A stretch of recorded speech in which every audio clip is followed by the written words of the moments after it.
சண்டை செஞ்சுட்டு சாப்பிடலான்னு பார்த்தோம். இப்போ சாப்பிட்டு சண்டை செய்ய போகிறோம்.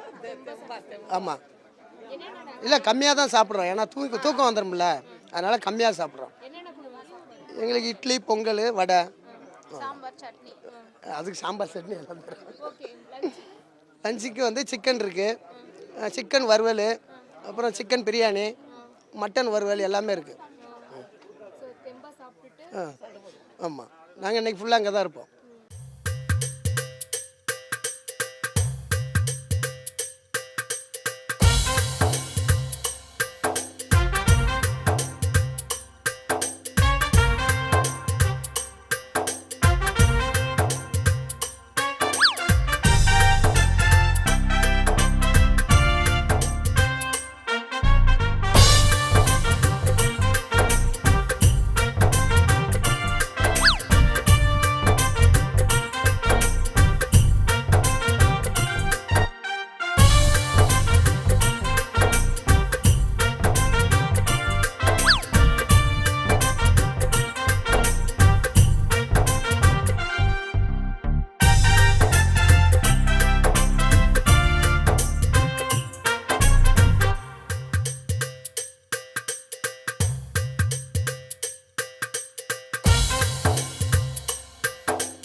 செய்திகளை உடனுக்குடனும் துல்லியமாகவும் தெரிந்து கொள்ள சப்ஸ்கிரைப் பண்ணுங்க.